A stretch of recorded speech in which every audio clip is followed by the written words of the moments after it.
Welcome everybody to our finance webinar today with Dave Oliverio. And there is no credit. This is just a webinar talking about, it's one of my favorites. No income, no problem. I think it's just everybody needs to have this one in their back pocket. So Dave Oliverio brings an impressive 30 plus years of experience in mortgage banking to the table and currently serves as the branch manager for New American Funding. As a top 1% originator in lending nationwide, Dave is recognized as a true leader and expert in the field of real estate financing. His unparalleled knowledge of real estate loans and credit complexities sets him apart as a trusted resource for both professionals and consumers. Not only is Dave highly accomplished in his career, but he is also one of the most skilled and dedicated loan specialists that I've ever had the pleasure of working with. Having personally relied on his expertise for multiple refinances, and my accounting daughter has used him twice for purchase transactions, and she would not use anybody else. And this is somebody that will never win any personality awards, but she just loves Dave because he's so efficient and good and really protected her. And I just want to make sure you all know that I have personal experience with Dave myself as well. In addition to his lending accomplishments, Dave is a valued instructor with us. His passion for teaching combined with his wealth of experience makes him a favorite among real estate agents and consumers alike.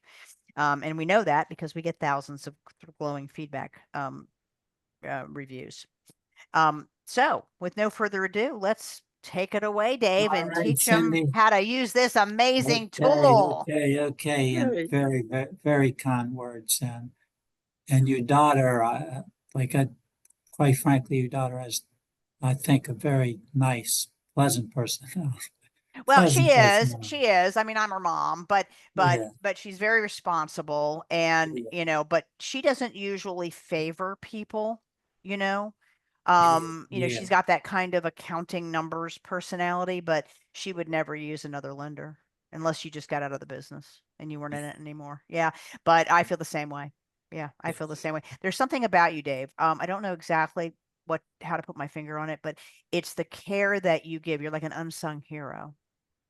And Well, I've worked with a lot of lenders in my sure, day, sure, but sure. you're the best I ever Yeah. worked with. Well, Yeah. the thing is, I don't mean to make you blush, but yeah, it's really the truth. Yeah. I do, quite frankly, try hard and been lucky enough to be with the right lenders over the years. Not a lot of them, Your maybe one. sound is off, Dave. Get Let closer me to the get closer. Let me get closer That's here. better. Yeah, that's better. Yeah. Okay, I turn it up. Okay. Okay. Okay. But I've been with many good lenders, so a handful of lenders, and they've all been very strong.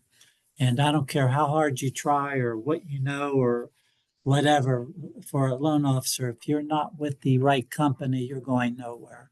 So pretty lucky at that. But before I move to a company, I do dig in to make as like I dig in to make sure, hey, this is going to work. So, it's a lot more than just about me or the loan officer. It's about the strength of your company. But at any rate, this is what's happened over the years. Uh, Lenders have gotten more creative. Why are lenders more creative with loan programs? Because lenders need business, quite frankly, need a way to keep attracting borrowers to us, to the lender. So there's more products out there today than I've ever seen to accommodate our borrowers, our clients, our realtor friends. So that that is the good news. Then obviously rates matter. So and fortunately, uh, in the last few months, rates are moving in the right direction. They're moving down. So, but the purpose of all these classes is to add value to your profession, enhance your relationships with your current clients, and quite frankly, and I've said this many times, some of you have been to my classes, the classes that I teach before, is if we can come up with some ideas that will trigger something for you to create new business. So an idea in these classes triggers something for you for new business. And then if you can get new business out of it, everybody's happy. This is the type of, I believe, what we're going over in this brief seminar today may help you with that. So we're going to do the overview investor purchases, meaning investor, no income, no employment purchase, that's what I'm going to spend the most time on. Asset depletion loans, very good program, and the 1099 income program. All these programs are darn good programs. But this first one, have any of you, just a question, you may have already done this, have any of you been worked with these, what's called the debt service coverage ratio? They're called DSCR loans, where an investor can buy a property with no income and no employment. Have any of you worked with that yet? This is a excellent program. It's opened the doors. I've done a good handful in the last 3 or 4 months of this type of program. And this is where this is how I see it. And if we think about it,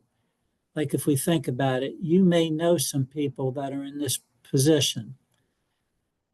You have that self-employed person, it may be a landscaper, bricklayer, whatever. They're doing great in terms of they've been in the business 10 years, 15 years. Quite frankly, doing well, have savings, but are not showing the income on their S Corp returns or their Schedule Cs or whatever. And if you, like my bet, if you know 10 of these type of self-employed people, 9 of them may be doing well, especially if they have longevity, but year after year, they don't show enough income to buy an investor property because they expense the heck out of, you all are familiar with Schedule Cs, and the goal is to expense out to lower your tax rate. This program accommodates that type of person. That person who's been very successful, has some cash, but can't show income on paper. This is the perfect program for them. It would big time help. It would help, obviously, if they already own one investor property. But so the debt service coverage ratio, that's the name of it. The program is designed for investor property transactions. They are designated for business purposes only. What that means is the investor who's buying the property, they have to sign an affidavit indicating it's not going to be for their family, or there are no plans on occupying the property. It's going to be why most people do investor loans, for business purposes only. They're going to lease it to whomever. So the second sentence, the qualification is based on cash flow from the subject property. So it's all about cash flow, meaning a monthly rental that the subject property, the property that they are purchasing, so the monthly rental income versus the total housing payment. So last sentence, borrower, employment, and income are not required. There is no DTI, debt to income ratio, calculated. As a matter of fact, I've done a handful, believe it or not, of investor cash out refis for these self-employed people that manage to buy 2 or 3 investor properties, but can't refinance them through Fannie or Freddie because they don't have the income. So we're doing investor, either investor cash out or mainly investor cash out, because that's where, quite frankly, it works the best. So 1 investor properties only, 2 loans must be business purpose loans, which I just explained, cannot be for family purposes. Now, the 6 months of reserve, that is based on the subject property. Like if we were doing like a full doc investor purchase, Fannie or Freddie, and and our borrower owned 3 properties, there would be a percent on the loan balance of each of those properties. So it would be depending upon the balances. On this type of loan, they could own 5 properties, and that 6 months reserve is on the property that they are purchasing. So very, like, considering that's light, that's a lot easier to accommodate. So they may own 3 or 4 properties, no burden on the 3 or 4 properties.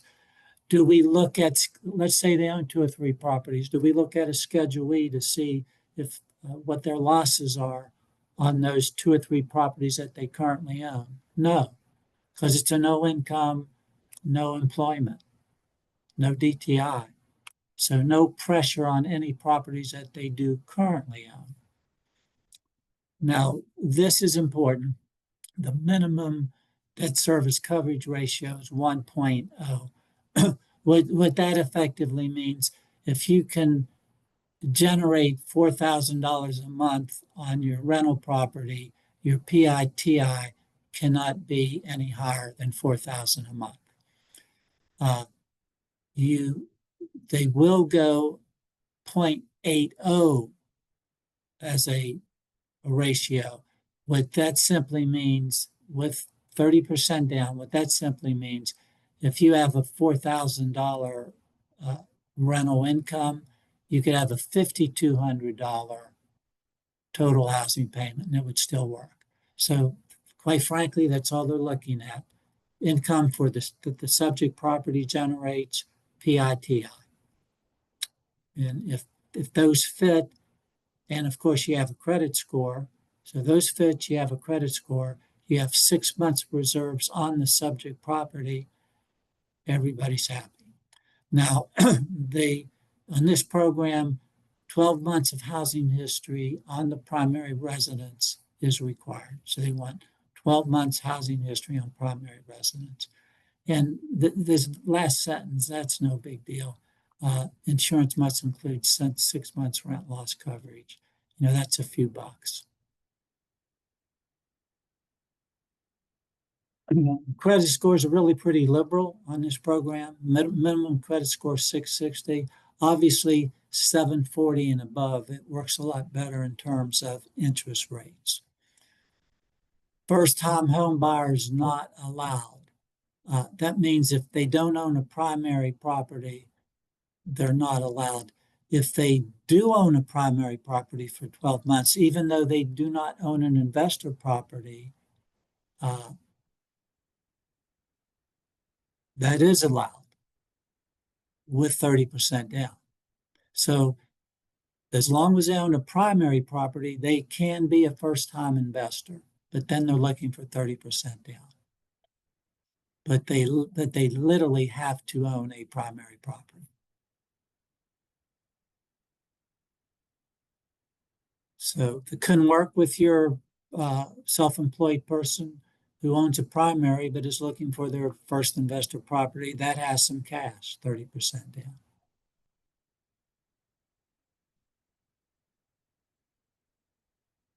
And these are the type of, when we're looking at the subject property, they're fairly flexible, meaning they look at long-term rental income, they'll look at short-term rental income. But if we currently have a lease, for instance, if there's currently a lease on the property, they're going to look at the lease on the property or rental comps, which the lesser of the two.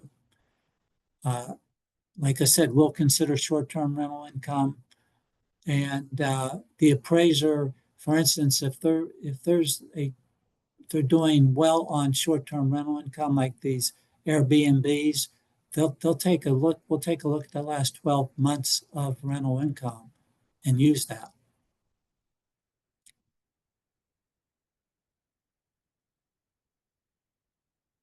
And these are the calculations that I went over before. So uh, if it's up to 30% down, effectively that 1-to-1 ratio, meaning if the investor property can generate $4,000, the PITI cannot exceed $4,000. With 30% down or less, if that investor property can bring in $3,200, then you could have a $4,000 PITI. Or if the gross rents are $4,000, you could have a $5,200 PITI. So that's I'd say pretty generous. Now, also, and I know a lot of agents, a lot of people don't like to hear about 3-year prepays, but you could do these without a prepay, or you could do them with a prepay. You know, quite frankly, many of the investors that I talk to, that when they're okay with a 3-year prepay, mainly because they normally sit on these. It's a lot harder to refi an investor property than a primary property, even in a lower interest rate market. But if they, for instance, the other day, this weekend, I did, it was a 30% down payment. So they did have a big down payment. And quite frankly, the property happened to be in Colorado. But bottom line, with a 3-year prepaid, 30% down, we were able to give them 6 5/8 at a half of a point with the 3-year prepay.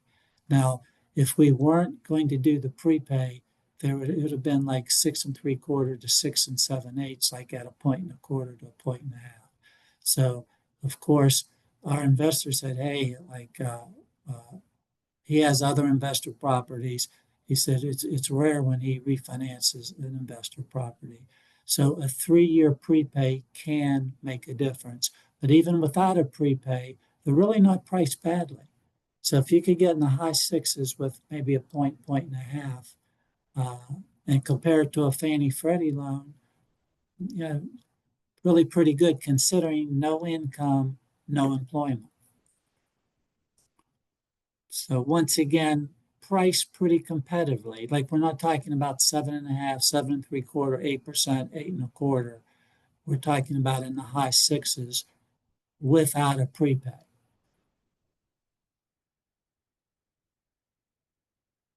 Okay. No, the business purpose requirement that we've gone over, I think just common sense.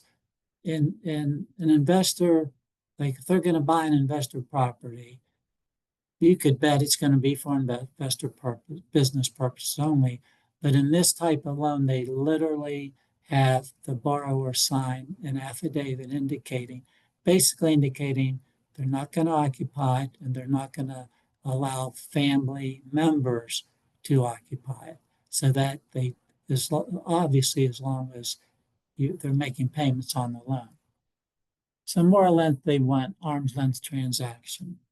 So, and what we have seen, because this is a relatively new program for a lot of people, we have had a fair amount of self-employed people that have owned their investor property for a number of years and can't figure out a way to get cash out of it. So what we have done, and this is another thing to think about, these self-employed people who've owned these investor properties for many years want to buy something else, but can't figure out a way to get the down payment. They do an investor cash out on that property that they've owned for many years. A few months ago, similar situation. They wanted to buy a property, and they had a few properties that they've owned for many years. It was like a 50, 60 LTV, got them $300,000 to $400,000 cash out.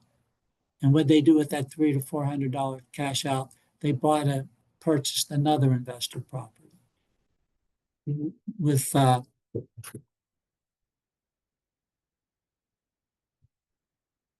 no income, no employment. So, those are just other things to think about. Those self-employed people that you've gotten to know over the years that may think they're stuck, but this can generate either some cash out to buy their next investor property or buy their first investor property without having to worry about that hassle. And not only hassle, but in many cases, they just don't declare enough income to buy that property. So, as I see it, a program that could generate maybe some new business for you all. So that would be the hope. So business purposes only, sizable down payments work better. Optimal 25 to 30% down payment. We'll go with 20% down also, but we'll do 20% down. Now, and actually, we were a little conservative on this. 80%, they do stop at $1 million. So 20% down to $1 million, 30% down. Literally, with 30% down, we can go higher than $1 million. But this, quite frankly, for most investors, it's a rare bird when I've seen an investor. Like some of these other programs that we're going to be discussing, yeah, they'll go over. Like I do see some big numbers, but investors, it's rare when we see an investor loan, quite frankly, at $1 million. So they will go a long way in terms of loan amount. So that's 1 million loan amount.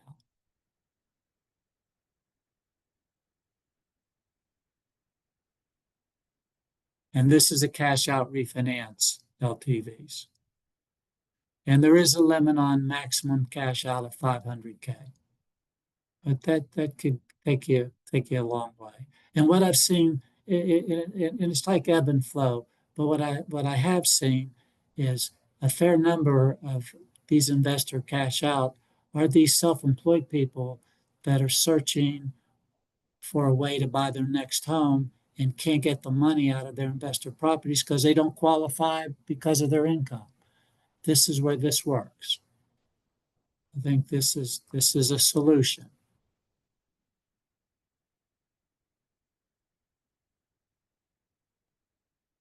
Okay, are there any questions on this investor no income, no employment? It's called DSCR program. Any questions on it? Yes, I have a question. Sure, go ahead. Sure. So my name is Lisa. I'm in the Alexandria area, and for a lot of people, because the area is so high cost of living, they tend to go further out, primarily like Baltimore County, Baltimore City. I've heard about the quote-unquote scandal that happened with the DCR loans and the investor in Baltimore. And now, from what I understand, it's hard to get a DCR loan in Baltimore City. Do you know if the environment has changed a little in that area regarding these types of loans? Lisa, I could double check on that, but there are restrictions. There are restrictions on many of these programs for the like investors have just backed off in that Baltimore City, Baltimore area. But I'll double check on that. But just recently, probably within the last 30, 60 days, we got updates on it. Quite frankly, looks like more investors are being a little more restrictive. But good question, and I'll check on that to see if there's any availability, because we do work with a good handful of investors on this DSCR loan, so not just one investor. I primarily work with one investor because they're the most aggressive with rates. Now, and that's also probably now that I'm thinking about it, we do not service these loans. Our company's a big company. We service like $70 billion worth of loans, but we don't service these loans, but we control these loans, meaning we process, underwrite, and close the loan. And that's all, that's the most important thing. We have full control over our destiny. And then after it settles, we resell it to the investor. So we have total control over the process. We order the appraisal. We don't have to send the appraisal to the investor. So full control. Over all the products that I'm mentioning, we have full control over. It's just that we will not service them. We primarily service Fannie, Freddie, VA, FHA. That's what we service. Okay, thank you so much. Sure, Lisa, and I'll check on that, and I'll check on that today for you. This asset depletion I have my program. hand raised, Dave. Okay, go ahead. Ben. Okay, I got a question also. Are there any requirements on the condition of the property if there are repairs that are needed? Or do they qualify, properties with need repairs? Do they qualify for this program? No, it's standard fare. Now, appraiser is not a home inspector. No, this is not a renovation loan. It would be, but same conditions if the appraiser were going to any home. Appraiser is not a home inspector. If there's anything glaring, health, safety, it will have to be repaired prior to settlement. So yeah, certainly not a renovation loan, but not any different than if we were doing an investor full doc Fannie or a primary full doc Fannie, Freddie. Appraiser's going to go out there.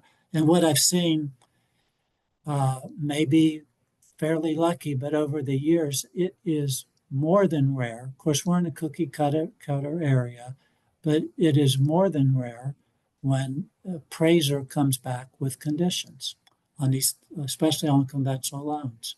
Like, I don't see it. I'd say that's a rare bird. But good question, but it's not a renovation loan program. Asset depletion program. Now, this is another very strong program. And just to give you an overview, Fannie Mae has an asset depletion program. Freddie Mac has an asset depletion program. Fannie Mae's program is one, you have to be over 62 years old. No, 59 years old, 59 and a half. Two, it's got to come from retirement accounts only. And three, you have to put 30% down payment. And four, they divide that, whatever that asset is, by 360 months. Now, that's not like having the program. After going through all those iterations, it doesn't work. When you divide, it could help.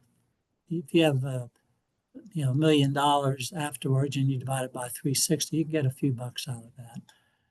Freddie Mac's got a program, a little more liberal, 20% down, but age 62, Freddie Mac's more liberal on it doesn't only have to be a retirement program.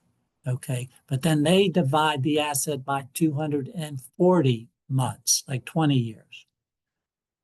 This program, this asset depletion program, and actually divides their assets by 84 months, 7 years. So it basically, your assets create income. So it's an asset amortization is a creation of an income stream that we can use to qualify our borrower. So,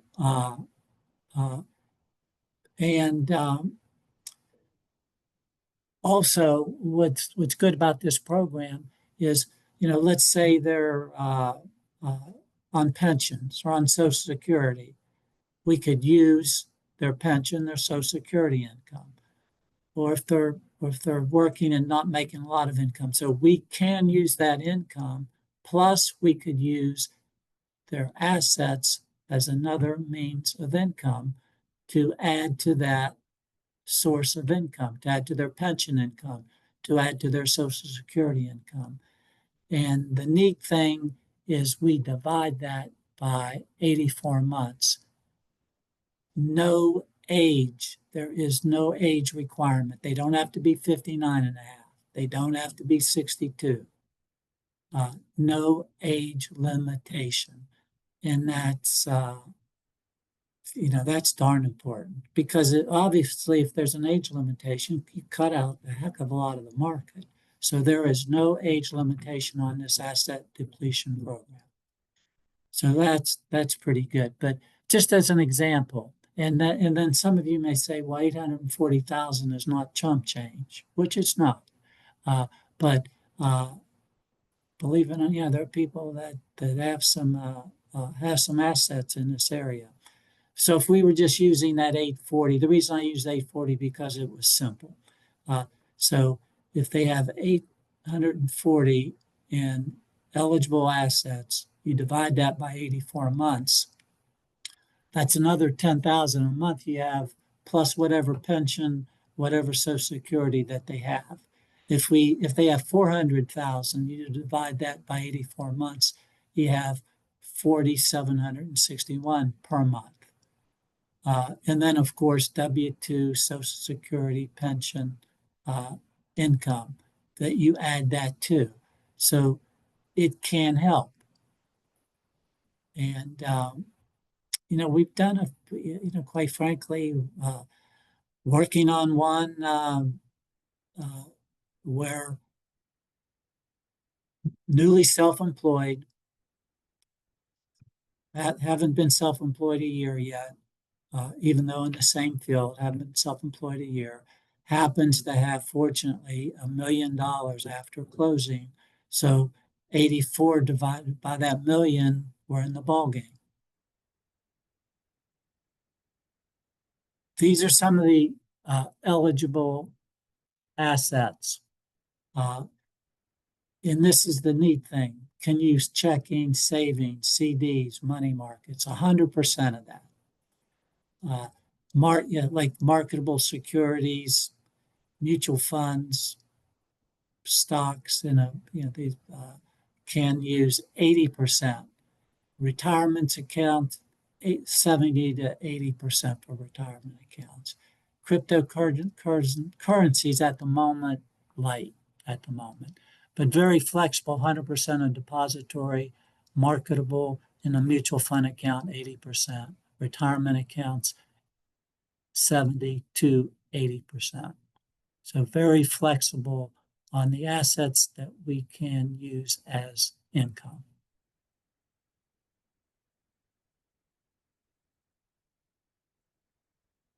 Now, these are some of the ineligible assets. Gift funds, business assets, cash value of life insurance, stock, not stock, but stock options, and foreign assets. But literally, this program can go a long way. And, another good thing about this program, the interest rates are fairly close to a Fannie Mae interest rates, maybe 3/8 higher. Now now this was a jumbo. When I say jumbo, I mean jumbo. Just closed one recently, and the loan amount, believe it or not, was over $2.5 million loan amount. Sell price was near $4 million. Put about 25% down. Obviously loaded with assets, but the income, quite frankly, was light. Light income loaded with assets. We were able to get $50,000 worth of income from their assets and make that over $2.5 million work at no points 6.625.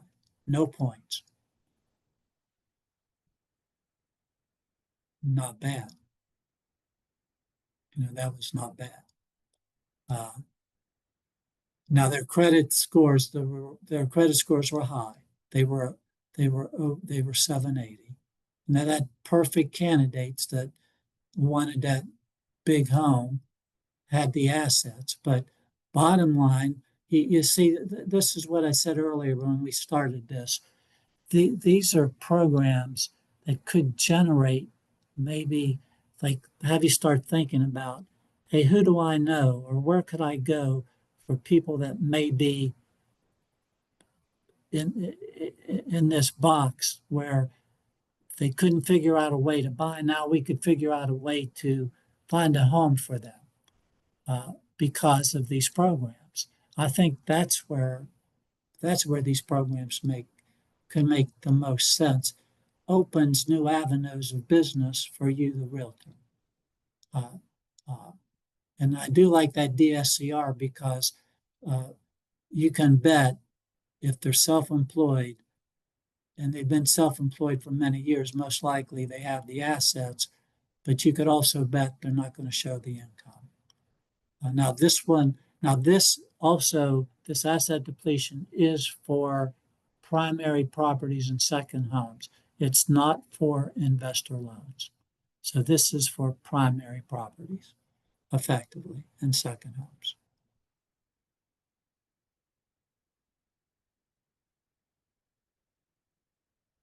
Now, on this asset depletion program, they are looking for 3 months worth of bank statements instead of 2 months, in the scheme of things.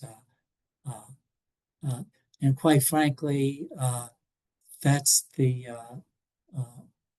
many of these programs, just 1 more month of bank statement, or 1 more month of bank statements. And then assets used for down payment, closing costs, and reserves must be excluded. And that's pretty much, in general, common sense. So it's what they have left over after the investments. Then all individuals on the account must be a borrower on the loan.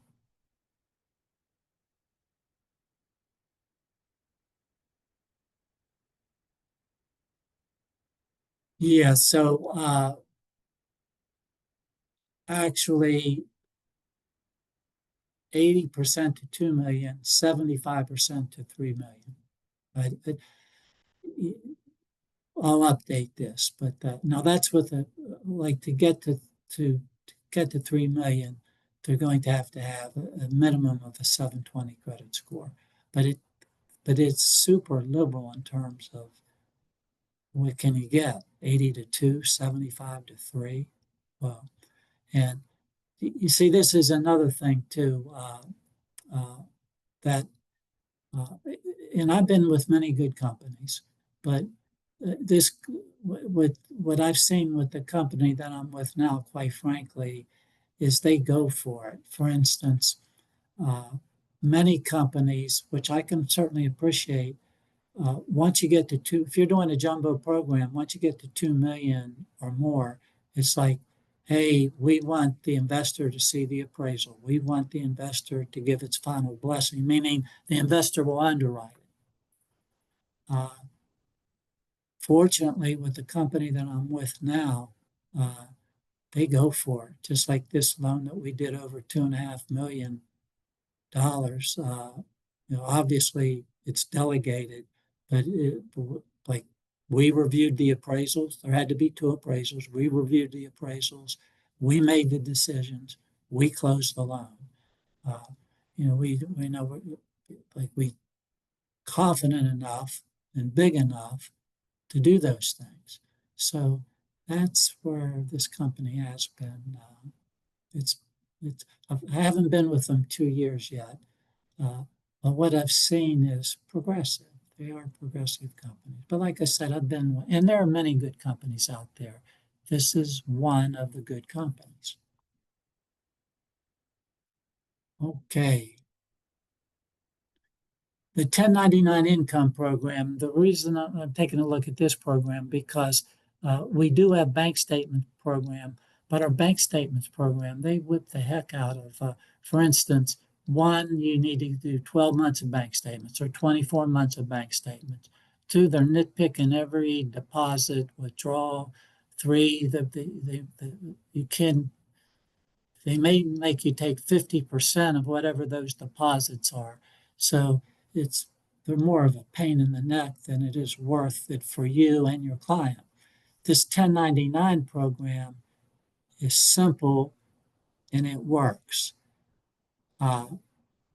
So if your client receives a 1099, and who knows, that could be a realtor, that could be a tax accountant, a landscaper, drivers. Like we know Uber, Lyft, they get 1099s, no doubt. And also, if you've ever worked with an Uber or Lyft, people who are self-employed Uber, Lyft, you can bet they may be making 120,000 on 1099, but you can bet it's going to be 18,000 or 15,000 or 21,000 net. You can bet on that because they do have expenses. But this is where these Uber drivers and Lyft type of drivers, these 1099 employees that obviously they're 1099, they're self-employed, and they're going to expense it out. That's just common in our business world. So any self-employed person who receives a 1099 income. Now it's designed for borrowers with a 2-year employment history in the same line of work or has a 1 year of 1099 income in the same line of work. So really pretty flexible. So as long as that we could prove it's in the same line of work. Now less than 1 year of 1099 possible, but they would have to have, I'd say less than 1099 possible, but harder, but must have 2 years of work with the same employer in the same industry. Same employer, same industry. Then we could take a look at that 1099. Maybe they've had 8 months, 9 months, but not a full 12 months, but have a 1099, say for 2025. We could take a look at that. So flexible in terms of doesn't exactly have to be 2 years of 1099 income. Could be certainly as little as 1 year of 1099 income, and possibly even less than 1 full year of 1099 income. So general criteria, 2 years of 1099s or 1 year of 1099 and 1 year of a W-2. And we would need to provide evidence of year-to-date earnings. And if you're talking about these Uber, Lyft drivers or taxi cab drivers or whatever, it's not real hard for them to provide evidence of year-to-date earnings.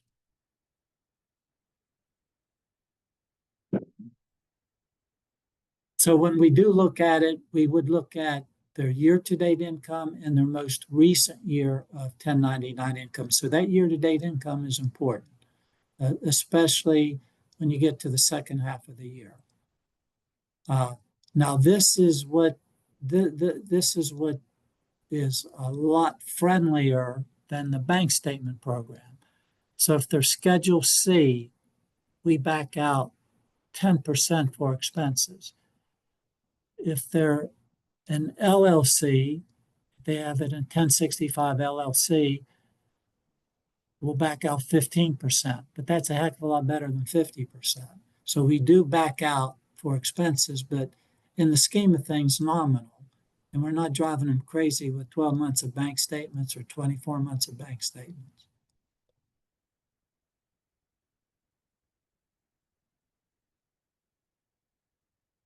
So less than 1 year, it is harder. Must have contract with terms of employment. So possible, but harder. Like that 1 year of 1099 is probably pretty important.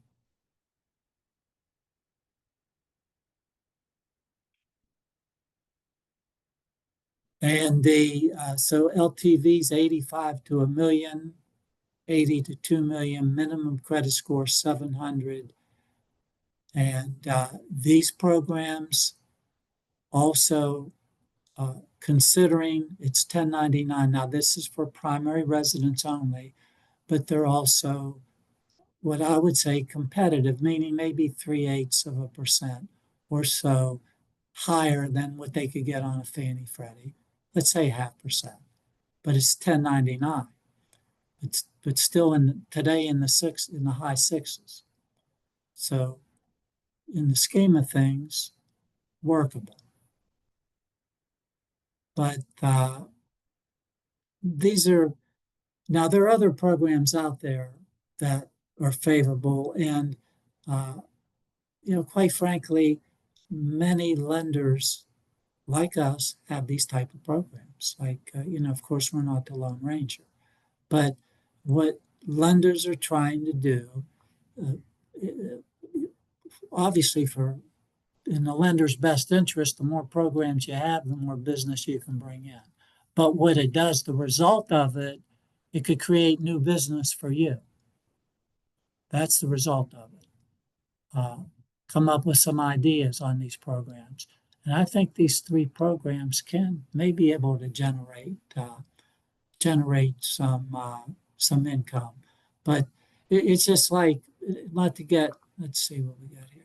Not to get off topic, but it's just like when we're talking about Virginia housing, okay, that first and second trust, and those people who are renting, who have the credit or they wouldn't be renting, have the income or they wouldn't be a tenant. If they didn't have income and they didn't have credit. What they don't have is the investment. So I was using a scenario the other day is, okay, you have a tenant that come to you, hey, we want to find something in Northern Virginia. It's going to be maybe a $3,000. They can go up to $3,000 in rent. Okay, so what do they need? They need the first month's security deposit, or they need a security deposit and first month's rent. How much is that? $6,000. Okay, if you do a Virginia Housing Development Authority first and second trust, and now they need over 684 credit score at a $400,000 to $500,000 sale price, you're going to be somewhere in the range of $7,000 total investment. So if they're going to, now most likely if they're currently renting, they have a security deposit with their landlord.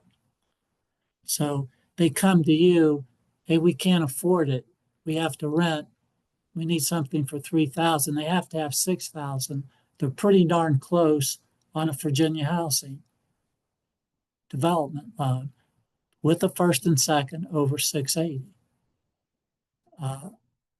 See, that's something else to think about, because many of these, I will get, like most of these people that are renting, a lot of them would like to buy. Not every of them are going to like to buy, but they don't think they've got the investment. Now, we do do these first-time home buyer programs, and we dig more into the Virginia housing, but just more food for thought. Hey, that person that comes up to me, I just had an agent that came in with her clients this past Friday, $2,500 in rent. That's what they were looking for. So she came in, that's $5,000 right there. So, okay, what can we do with these people? They could get a $10,000 gift from relatives. Okay, we're in the ball game. We are in the ball game. Maybe we can buy rather than pay $2,500 of rent for these people who've been renting for 9 years that now want to buy. So, so that's where I think these programs, that's where they make sense, because, in my opinion, and you see, another thing, it's real easy for me because I'm behind the desk. I don't have to go out there and think about it. Okay, who can, like I go to can I get landlord list or self-employed list, or who do I know? So it's easy for me to say, hey, you could do it, but you're the ones that have to do it, not me. I'm safe behind my desk. Uh, but at any rate, I do think there's some opportunities out there for you, the realtor, to create new business with these out of the box, but good programs that are not outrageously priced in rates. I do think that. So at any rate, are there any questions on anything that we have discussed? Anybody have any questions? No? Is everybody still awake? Okay, that's a good sign. That's a positive. That's a positive. Okay. Well, I think we're done then. If you do have any questions, and this is my guarantee to you. Obviously, you all have eight lenders that you like. That's good because I have, they're agents that I do business with. So don't worry about calling me for a question and thinking, well, he'll think that I should give him a loan. Don't worry about that. It takes me 2 minutes to answer a question. And if you have your favorite lender, good for them. Good for them. Good for you. If it's working, good for you. So at any rate, I think Before that's Before you Go ahead. leave, I came on late. Could you please share your contact information? I don't know if you Sure. have a He's slide with gonna your contact. send you, Lisa, he's gonna send you the slides, so it'll have it Sure, Lisa. in there, so you have it Perfect. on something, which is we find to work a lot better. We always write Perfect. stuff down, right? And then we lose the piece of paper. I don't know about you You're guys. so right, Cindy. That Thank you. happens to Thank me you. all the time. Dave, I sent you the roster, so send the slides out to everybody. Okay, good deal, Cindy. Good Perfect. deal. All Thank right. you. All right, Hey, guys, thank you guys you have for a great attending. day. Thanks. Have a Thanks, great day. Dave. Okay, Bye-bye. sure. Thanks, Cindy. Thanks, Ed.